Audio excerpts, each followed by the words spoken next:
We're at the National Museum of African American History and Culture. We're excited to premiere a screening of the first episode from season 2 of Underground. It's such an honor to be able to screen the show here. The history that we have as Americans told through the African American lens here in this museum. Walking through this building as we take the journey from the basement floors to the upper levels, by the time you get to that top level, you're just filled with so much hope. Programs like this one that we're hosting tonight, they are the kinds of discussions and presentations that we will continue to have so that it defines this great museum. The privilege of screening Underground in a place as significant as this museum is not taken lightly. We went down to the treasury there on the verge of putting a woman on the U.S. currency. For me, having that ability to show role models and really not just his story or her story, but our story of our country. For that woman to be Harriet Tubman, someone that I get the opportunity to share her story at this time in my life. I definitely was full and overwhelmed just walking through the space and standing outside and seeing the huge banner with her name. This season really highlights one of our soldiers, Harriet Tubman.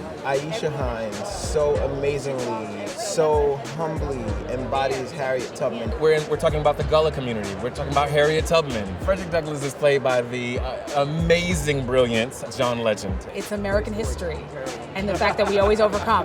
And our show is about overcoming, and it's about, strong women and men. So now this season, I know especially for Noah, the idea of freedom is very different. You're going to be floored, blown away, excited.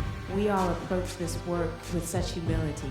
It is such an incredible honor to be used as a vessel to tell this story. This is the kind of job that helps you understand your responsibility. You have to step up to the plate. There's no other choice. This is what we've signed up to do. It is absolutely necessary that people can look at these ordinary people doing extraordinary things and say, that could be me. So I thank you because I really feel that you all have done. I see myself differently as a black person in this country. I see myself differently as an American in this country. I walk taller, walk prouder. When you have this opportunity, when you have success, you can use that to make your community better, inspire people, you can use your voice for good. And that's what I think all of us are trying to do. It's a story of resilience. It's a story of fighters, of American heroes. It's not about the occupation, but it's about the revolution. It's one of the things this museum is about, is being bold, really pushing the bar, and we do that with the show.